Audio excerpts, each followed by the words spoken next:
আসসালামু আলাইকুম প্রিয় বন্ধুরা, আমার এই মুহূর্তে আমি আছি সংসদ ভবন এরিয়াতে এবং সংসদ ভবনের ভিতরে আপনাদেরকে দেখানোর চেষ্টা করছি সংসদ ভবনের এলাকা। এবং এই সংসদ ভবনটি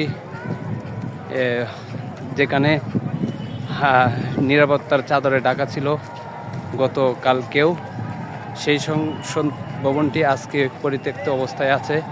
মনে হচ্ছে যে এটি একটি বিনোদন পার্ক হিসাবে পরিণত হয়েছে। মনে হচ্ছে যে এই সংসদ ভবনটি পরিত্যক্ত একটি ভবন। এখানে যেন নেই কোনো ধরনের প্রশাসনের কোনো ব্যবস্থা। এখন এই সংসদ ভবনটি দেখভালের কোনো কিছুই নেই। প্রিয় দেশবাসী, এখানে সহজে বলতে এখানে সাধারণ জনগণ তো এর আশেপাশে আসতে পারে নাই কোনো সময়।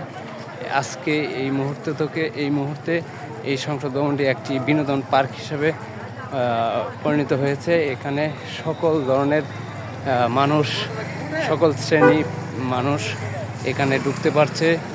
এখানে সব উন্মুক্ত হিসেবে আছে। জানি না কতক্ষণ এই সংসদ ভবনটি এভাবে থাকবে।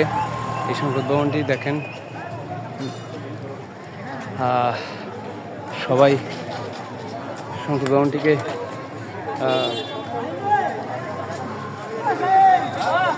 যেভাবে পারছে সেভাবে ছবি তুলছে, ঘুরছে, দেখছে, খেলছে। এবং কি দেখেন, উৎসুক জনতা এখানে তারা নদীর যে পুকুরটি আছে সংসদ ভবনের সামনে, পুকুরটিতে গোসল করতেছে। তারা খুব আনন্দে মেতে উঠেছে এখানে এই সংসদ ভবনটিতে, যেখানে এই সারা নিরাপত্তার মানুষ ছাড়া এখানে কেউ ঢুকতে পারতো না। সেই সংসদ ভবনটিতে এখন আছে। আপনারা দেখতে পাচ্ছেন এখানে এই সংসদ ভবনটিতে সবাই নেমে গোসল করছে এবং সবাই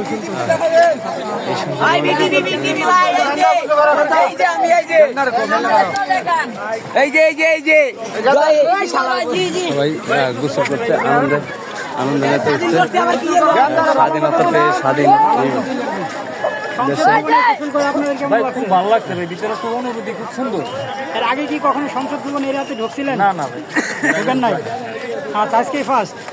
আচ্ছা ভাই, এটা কোন চ্যানেলে দাঁড়িয়ে ভাই? ভাই দেখেন সবাই এখানে সংসদ ভবনের পানিতে গোসল করছে।